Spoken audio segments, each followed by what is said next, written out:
एक दिन बिल्लू बिल्ला भूतियापुर की सैर कर रहा था। तभी उसकी नजर एक गुफा पर पड़ती है। उस गुफा से तेज रोशनी आ रही थी। बिल्लू बिल्ला गुफा के अंदर चला जाता है। तभी वो देखता है कि गुफा के अंदर एक भूतिया चिड़िया की आत्मा आराम से सो रही है और उसके पास उसके 12 बच्चे पड़े थे।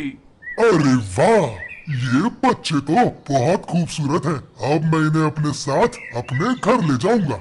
उसके बाद वो सारे बच्चों को उठाकर वहाँ से चला जाता है। थोड़ी देर के बाद जब भूतिया चिड़िया की आत्मा की आँख खुलती है तो अपने बच्चे ना पाकर वो परेशान हो जाती है। ये क्या, मेरे बच्चे कहाँ चले गए? लगता है कोई मेरे बच्चों को चुरा कर ले गया है।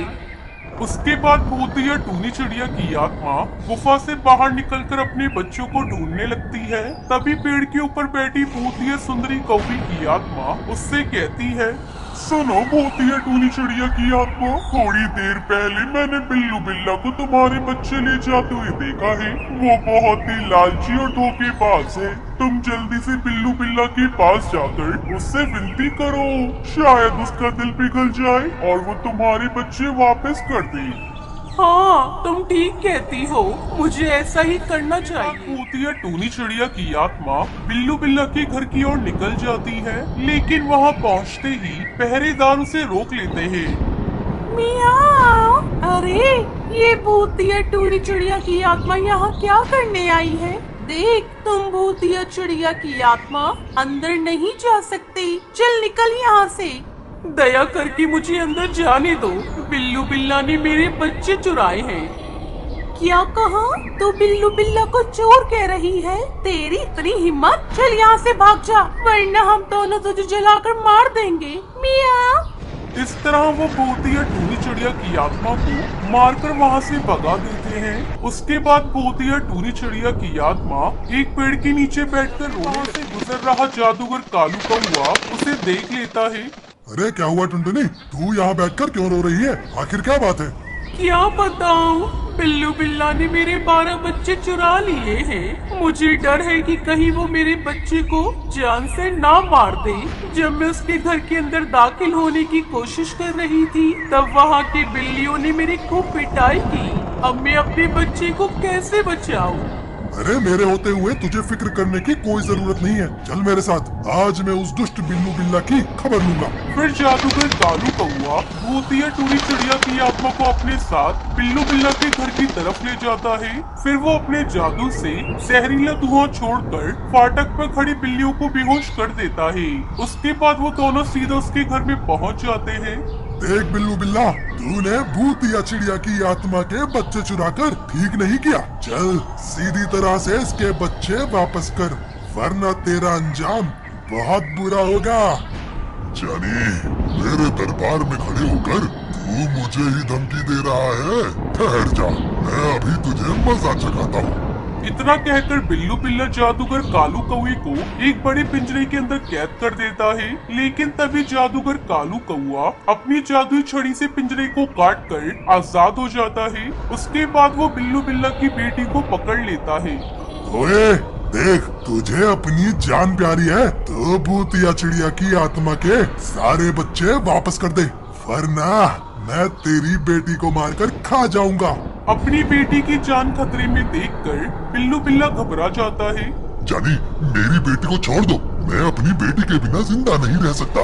मुझे मेरा सबक मिल गया है। आज के बाद मैं जीवन में कभी किसी को परेशान नहीं करूंगा। उसके बाद बिल्लू बिल्ला भूतिया टूनी चिड़िया की आत्मा को उसके सारे बच्चे लौटा देता है। ये देखकर जादूगर खुश हो जाता है। तुम्हारा बहुत बहुत शुक्रिया जादूगर, जो तुमने मेरे बच्चे मुझे वापस दिलवा दिए, वरना आज ये बिल्लू बिल्ला इन्हें मार देता।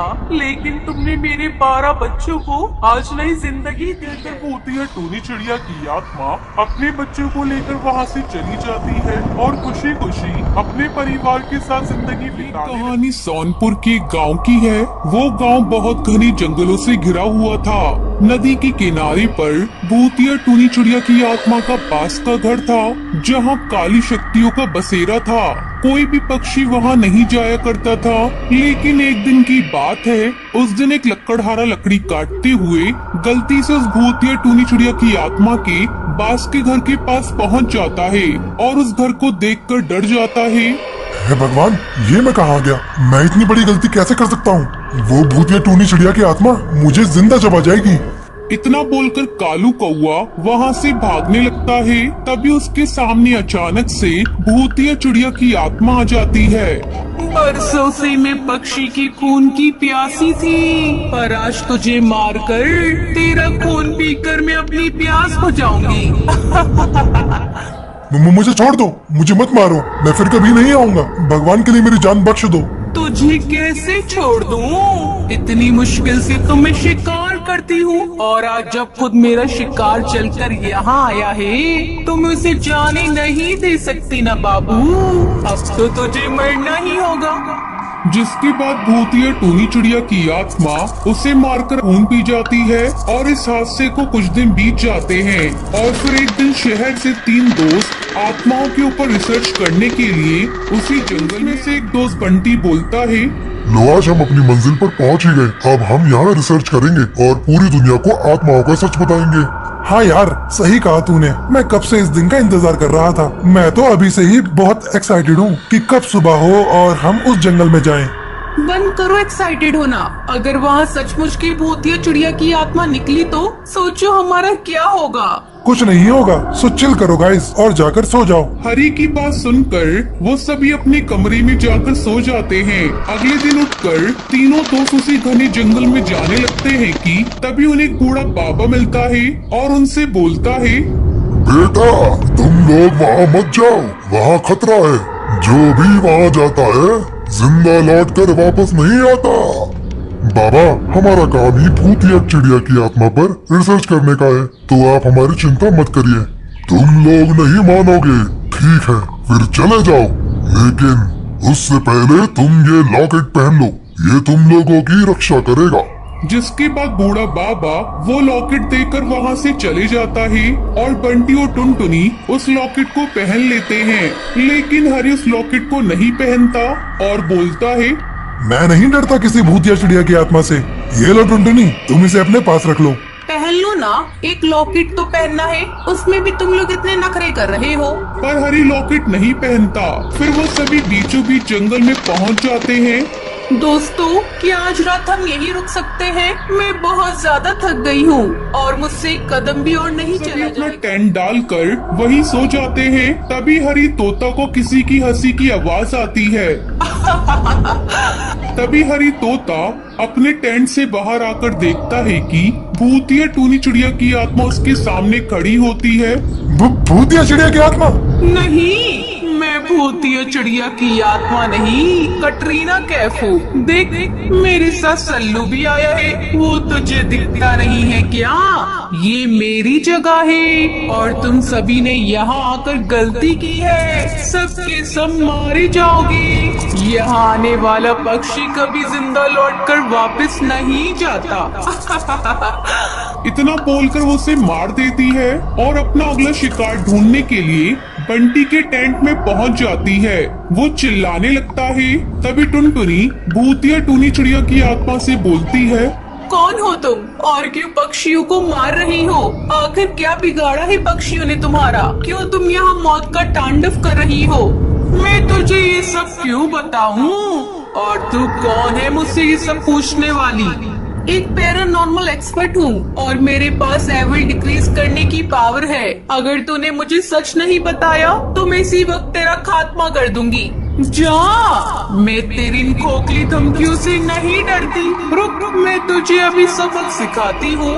इतना सुनकर टुनटुनी अपना लॉकेट निकालती है, जिसे देखकर भूतिया चिड़िया की आत्मा डरकर बोलने लगती है, रुको, मैं तुम्हें सब बताती हूँ।